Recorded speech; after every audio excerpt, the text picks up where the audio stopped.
บายดี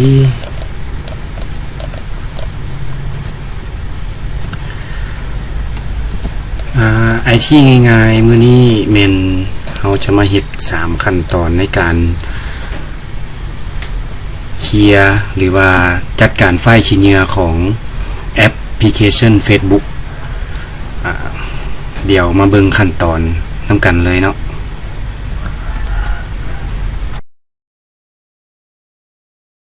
วิธีการที่เราจะเคลียร์แคทของ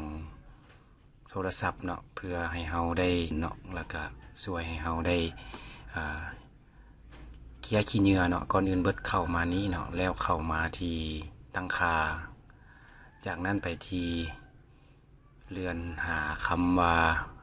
เบราว์เซอร์หลังจากนั้นกดใส่คำว่าเบราว์เซอร์แล้วเราจะเห็น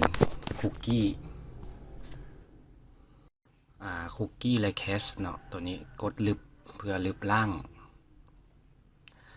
หลังจากนั้นเนาะแล้วเราก็กดแบ็กกลับไปอันนี้เป็นหลักการที่1ต่อมาเคลียร์ที่2เนาะเคลียร์ที่2นี่ก็คือว่าเราต้องเลื่อนลงมาแล้วมันอยู่ในโหมดคำว่าการเคลื่อนไหวของทานเนาะก็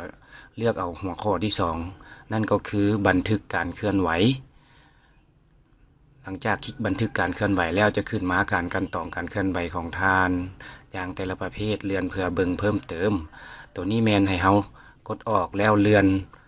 เบื้องซ้ายเนาะเลื่อนไปในไอเทมหรือว่ารายการต่างๆแล้วเฮาจะเห็นอยู่ใกล้ที่สุดท้ายแล้วเนาะมันจะเขียนว่าวิดีโอของทานที่ได้เบิ่งแล้วเนาะหลังจากนั้นเฮาก็เข้าไปลึบล่างประวัติการเบิ่งวิดีโอใดที่เฮาเบิ่งแล้วมันก็จะเคลียร์ออกเนาะและตัวนี้มันจะเพิ่มประสิทธิภาพและเฮ็ดให้โทรศัพท์เฮาหั่นไวขึ้นเนาะเวลามันรีเฟรชฟีดต่างๆก็ช่วยให้เฮาได้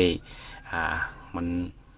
เบิ่งสบายตาขึ้นแล้วก็ไวขึ้นเนาะอันนี้แม่นข้อมูลเก่าที่ว่าได้เคยเบิ่งแล้วก็ได้เคยบันทึกไว้หลังจากนั้นขั้นตอนที่3เนาะขั้นตอนที่3ก็คือออกจากแอปเลยเนาะหลังจากที่เฮามาเนี่ยก็ค่อนข้างไวขึ้นสะดวกขึ้นหลังจากนั้นเข้ามาที่แอป Facebook เลยFacebook แล้วกดจึ้งไว้หลังจากนั้นเลื่อนใส่คำว่าข้อมูลแอปเนาะที่เป็นตัวไอหลังจากนั้นเนาะเฮาจะเห็นรายละเอียดของแอปนั้นแล้วเฮาก็คลิกใส่เพื่อเคลียร์แคทเนาะตัวนี้เนาะเคลียร์แคทเคลียร์ขี้เหงื่อของแอปตัวนี้เลยตัวนี้มันเลือกใส่คำว่าการใส่เนื้อที่เก็บข้อมูลเนาะการใส่เนื้อที่เก็บข้อมูลหลังจากนั้นเฮาก็เห็นบ่เนาะมันมีแคท357เมกตัวนี้กดเคลียร์เลยเนาะหลังจากนั้นจะเหลือ0ตัวนี้มันจะช่วยให้แอปของเฮาหันรีเฟรชไว้เนาะแล้วก็เฮ็ดให้มันง่ายขึ้นของเคลียร์แอปเลยเจ้าขอขอบใจถ้าว่าคลิปนี้มีประโยชน์ก็ขอให้กดไลค์กดแชร์และสนับสนุนกันเพื่อได้เบิ่งคลิปต่อ